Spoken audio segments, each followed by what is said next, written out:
खेलने कूदने की उम्र में उसको राजा बना दिया गया। बताइए, उसका भी एक अलग ही भाग था।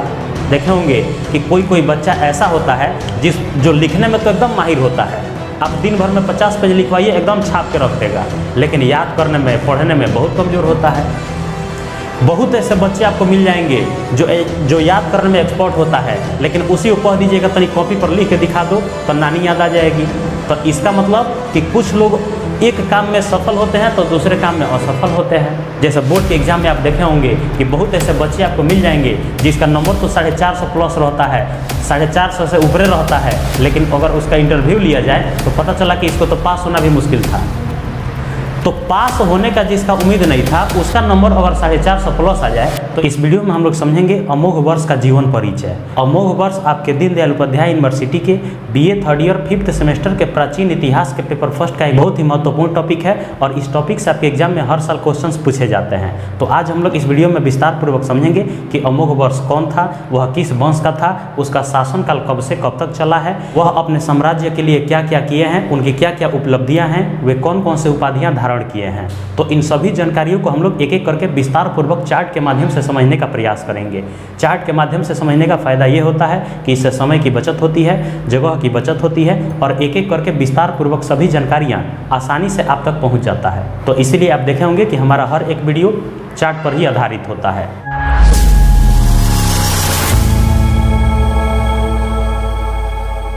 तो आपके 5th सेमेस्टर के प्राचीन इतिहास के पेपर फर्स्ट में इस टॉपिक को अलग अलग क्वेश्चंस के तौर पे पूछा जा सकता है। जैसे एक तरीका ये भी हो सकता है कि अमोघ वर्ष पर संक्षिप्त टिप्पणी करें, दूसरा तरीका ये भी हो सकता है कि अमोघ वर्ष का जीवन परिचय बताएं, तीसरा प्रश्न ये भी हो सकता है कि अमोघ वर्ष के बारे में विस्तृत जानकारी दें। तो अलग अलग टाइप से आपके एग्जाम में क्वेश्चंस पूछे जाते हैं, लेकिन सबका आंसर सेम होगा।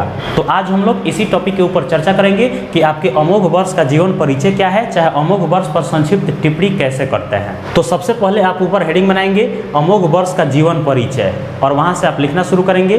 तो सबसे पहले हमने क्या लिखा है, वंश। इसका मतलब कि अमोघ वर्ष किस वंश का शासक था, किस वंश का राजा था। तो अमोघ वर्ष किस वंश का राजा था, राष्ट्रकूट वंश का राजा था। दूसरे नंबर पॉइंट में हमने क्या लिखा है, प्रारंभिक नाम। इसका मतलब कि अमोघ वर्ष का प्रारंभिक नाम क्या था। तो अमोघ वर्ष का प्रारंभिक नाम क्या था, सर्व था। उसका प्रारंभिक नाम क्या था, सर्व था। जैसे आपके घर में भी छोटे छोटे बच्चे होते हैं, तो जब उनका उम्र छोटा होता है उस समय आप किसी और नाम से उसे बुलाते हैं, लेकिन जैसे जैसे वह बड़ा होता है उसका नाम चेंज हो जाता है। जब वो मैट्रिक का परीक्षा देने जाएगा, जब कोई डॉक्यूमेंट बनवाने के लिए जाएगा, जब कोई सर्टिफिकेट पर नाम लिखवाना होगा तो उस समय कोई और नाम हो जाता है। ठीक वैसे ही अमोघ वर्ष का भी प्रारंभिक नाम क्या था, सर्व था। लेकिन जब उसका राज्याभिषेक हुआ, जब उसको राजा बनाया गया, तो वह अपना नाम चेंज कर लिया और चेंज करके अमोघ वर्ष रख लिया। पहले क्या था, सर्व था।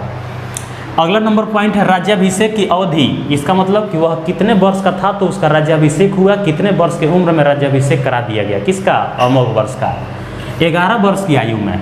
इसका मतलब कि अमोघ वर्ष जब 11 वर्ष का था उसी समय उसका राज्याभिषेक करा दिया गया।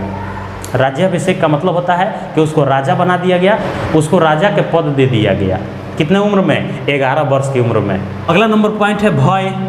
अब भय का कारण भी क्या था, तो 11 वर्ष के उम्र में तो जाहिर सी बात है कि 11 वर्ष का बच्चा ज़्यादा समझदार नहीं होगा, उसके माइंड अभी उतना विकसित नहीं हुए रहते हैं, उसका माइंड अच्छे तरीके से काम नहीं कर पाते हैं, अभी वह विकसित के कगार पे होते हैं, तो भय तो लगना था।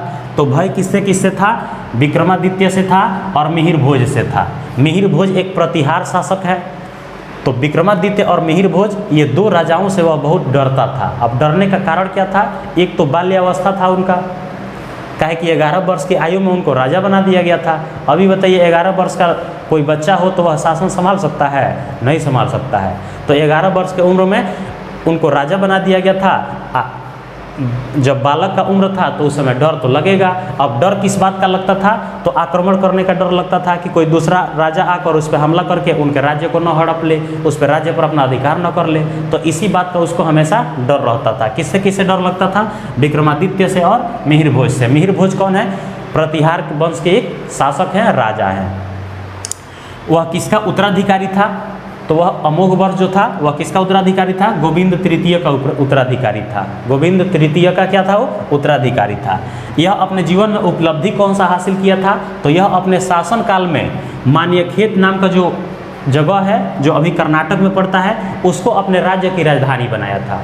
आपको ऑब्जेक्टिव क्वेश्चन में बताए भी थे कि राष्ट्रकूट वंश की राजधानी कहाँ थी, तो आपका आंसर क्या था, मान्यखेत था। तो मान्यखेत जो है यह कर्नाटक का एक जगह है और इसी को ये क्या बनाया था, राजधानी बनाया था। राष्ट्रकूट वंश का राजधानी बनाया था और किसने बनाया था, अमोघवर्ष ने बनाया था। तो ये अपने जीवन में एक वही अच्छा काम किए थे, एक तरह से इसको उपलब्धि मान सकते हैं। अगला नंबर पॉइंट है शासनकाल। अमोघवर्ष का शासनकाल कब से कब तक चला था, तो अमोघवर्ष का शासनकाल कब से है, 133 ईस्वी से लेके 197 ईस्वी तक। अगर टोटल हिसाब निकालिएगा तो कितना होगा, 64 वर्ष तक शासन किया था। 11 वर्ष के खेलने कूदने की उम्र में उसको राजा बना दिया गया। बताइए, उसका भी एक अलग ही भाग था। 11 वर्ष की उम्र में उसको राजा बना दिया गया था और वो उसका शासनकाल कब से कब तक चला, 133 ईस्वी से 197 ईस्वी तक चला। और वह कितने वर्ष तक शासन किया, लगभग 64 साल तक शासन किया। अगला नंबर पॉइंट है ए.एस. अल्टेकर के अनुसार। ए.एस. अल्टेकर एक दार्शनिक हैं, एक विद्वान हैं और वे अमोघवर्ष के बारे में क्या जानकारी देते हैं, तो उनका मानना है कि वह कुशल सैनिक लेकिन असफल शासक। उनका कहना था कि अमोघवर्ष ठीक है, 11 वर्ष के उम्र में राजा बना दिया गया था, अच्छी बात है, उसका सौभाग्य था कि बनाया गया, लेकिन वह एक कुशल सैनिक था, इस बात को मानना पड़ेगा, लेकिन एक सफल शासक नहीं था।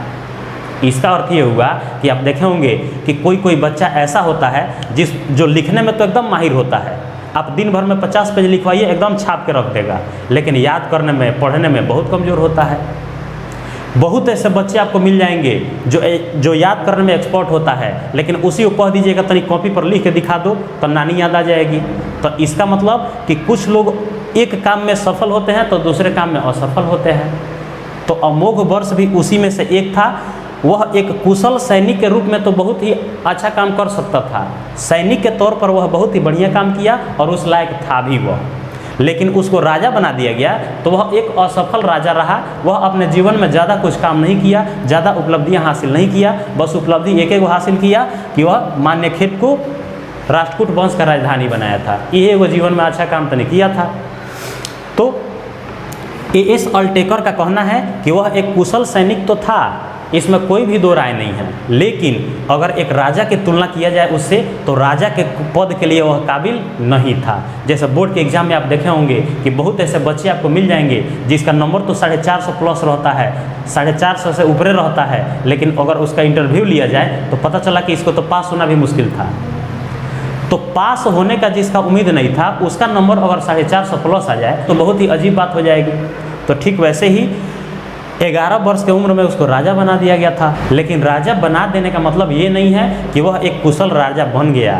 उम्र के हिसाब से उसका बुद्धि भी डेवलप होना चाहिए। 11 वर्ष का बच्चा बहुत ज़्यादा बुद्धिमान नहीं होता है। तो ये तो हो गया आपके अमोघवर्ष का जीवन परिचय का संक्षिप्त रूप, माने शॉर्टकट तरीका से आपको हमने बताने का कोशिश किया कि आप कम समय में कम जगह में अधिक से अधिक जानकारी कैसे हासिल कर सकते हैं। तो ये वह रूप था। लेकिन अब हम लोग ये समझेंगे कि आखिर आपके एग्जाम में ये क्वेश्चन आ जाए कि अमोघवर्ष के जीवन परिचय लिखें, चाहे अमोघवर्ष पर संक्षिप्त टिप्पणी करें, तो आप उसका आंसर लिखेंगे कैसे, तो अब उसको समझिए। सबसे पहले आप हेडिंग बनाएंगे कि अमोघवर्ष का जीवन परिचय और वहाँ से लिखना शुरू करेंगे। अमोघवर्ष राष्ट्रकूट वंश का एक शासक था जिसका प्रारंभिक नाम सर्व था। उसे 11 वर्ष की आयु में ही राज्याभिषेक कर दिया गया था, अर्थात वह बहुत ही कम उम्र में बाल्यकाल में ही राजा का पद हासिल कर लिया था। बाल्य अवस्था होने के कारण उसे अनेकों राजाओं से भय था, अनेकों शासकों से भय था, जैसे विक्रमादित्य, मिहिर भोज जो एक प्रतिहार शासक हैं। इस तरह से आप बना के लिखेंगे। थोड़ा अपना दिमाग लगाना पड़ेगा। आप ग्रेजुएशन में आ गए हैं, समझ सकते हैं, तो थोड़ा अपना दिमाग लगाइए, आप बढ़ा चढ़ा के लिखिए, एग्जाम में आपको एकदम बढ़िया नंबर मिलेगा। वहाँ से पैराग्राफ चेंज करेंगे। कहे कि पैराग्राफ चेंज करने का मतलब क्या होता है कि वहाँ से आप एक दूसरे दिशा की ओर अपने गाड़ी को मोड़ रहे हैं, माने अपना जो उत्तर देने का तरीका है। तो जैसे ही पैराग्राफ चेंज कीजिएगा तो वहाँ से एग्जामिनर को ये पता चलेगा कि यहाँ से थोड़ा सा मुड़ाव आया है, यहाँ से अगले पड़ाव के लिए हम लोग बढ़ रहे हैं। तो वहाँ से पैराग्राफ चेंज करके क्या लिखेंगे, अमोघवर्ष गोविंद तृतीय का उत्तराधिकारी था। अमोघवर्ष गोविंद तृतीय का उत्तराधिकारी था और उन्होंने अपने जीवन में एक बहुत ही बड़ा उपलब्धि हासिल किया था, क्योंकि उसने राष्ट्रकूट वंश की राजधानी मान्यखेट को बनाया था और मान्यखेट कर्नाटक का एक जगह है। अमोघवर्ष का शासनकाल 133 ईस्वी से 197 ईस्वी तक चला, अर्थात अमोघ वर्ष ने अपने जीवन में लगभग 64 वर्ष तक शासन किया। निचले लाइन से लिखेंगे एएस अल्टेकर के अनुसार, एएस अल्टेकर के अनुसार अमोघ वर्ष का परिचय, एक अलग ही हेडिंग बना देंगे ब्लैक कलम से और वहाँ से लिखेंगे एएस अल्टेकर के अनुसार अमोघ वर्ष का परिचय, और वहाँ से लिखना शुरू करेंगे। एएस अल्टेकर का मानना है कि अमोघ वर्ष एक कुशल सैनिक तो था, लेकिन वह एक असफल शासक के रूप में सिद्ध हुआ, क्योंकि उसने अपने जीवन में अनेकों उपलब्धियां हासिल नहीं किए जो एक कुशल शासक के लिए करना होता है। तो इसलिए उन्हें एक कुशल सैनिक के रूप में तो माना जा सकता है, लेकिन उसे एक सफल शासक नहीं माना जा सकता है। तो इस तरह से आप एक एक करके विस्तार पूर्वक पॉइंट वाइज जब लिखेंगे, एग्जामिनर एकदम खुश होगा और नंबर आपको फुल में फुल देगा। तो ये था आपके अमोघ वर्ष के जीवन परिचय से जुड़ी कुछ महत्वपूर्ण जानकारियाँ। उम्मीद है कि आपको सभी जानकारियाँ बहुत बढ़िया से समझ में आए होंगे और इस वीडियो के माध्यम से कुछ दिनों पश्चात होने वाले 5th सेमेस्टर के एग्जाम में काफ़ी सहूलियत मिलेगी। अगर आपके मन में कोई डाउट है, कोई प्रश्न है, कोई कन्फ्यूजन है, तो कमेंट सेक्शन में पूछ सकते हैं। आप इस तरह से और कौन से टॉपिक से रिलेटेड वीडियो देखना चाहते हैं कमेंट में बताना ना भूलें। लौटेंगे बहुत ही जल्द किसी नए टॉपिक के साथ, तब तक के लिए जय हिंद।